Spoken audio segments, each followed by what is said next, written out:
Un saludo para todos ustedes y un agradecimiento muy especial a la Academia de las Nuevas Tecnologías,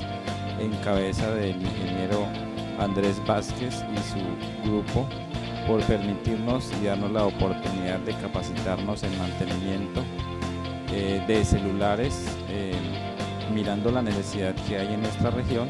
de capacitarnos y poder prestar un mejor servicio a la comunidad, aparte de formar empresa. Me pareció muy interesante esta capacitación y ojalá que se siga extendiendo por varios rincones de Colombia para que muchas personas tengan esta oportunidad de capacitarse y aprender cada día más, porque es el nuevo reto de la sociedad actual. Sabemos que la tecnología día a día avanza y es necesario estar a la vanguardia para poder no quedarse atrás, y también, por qué no decir, formarse económicamente, porque esto es formarse como persona, formarse para hacer economía y también para aportarle a la comunidad. Muchas gracias a todos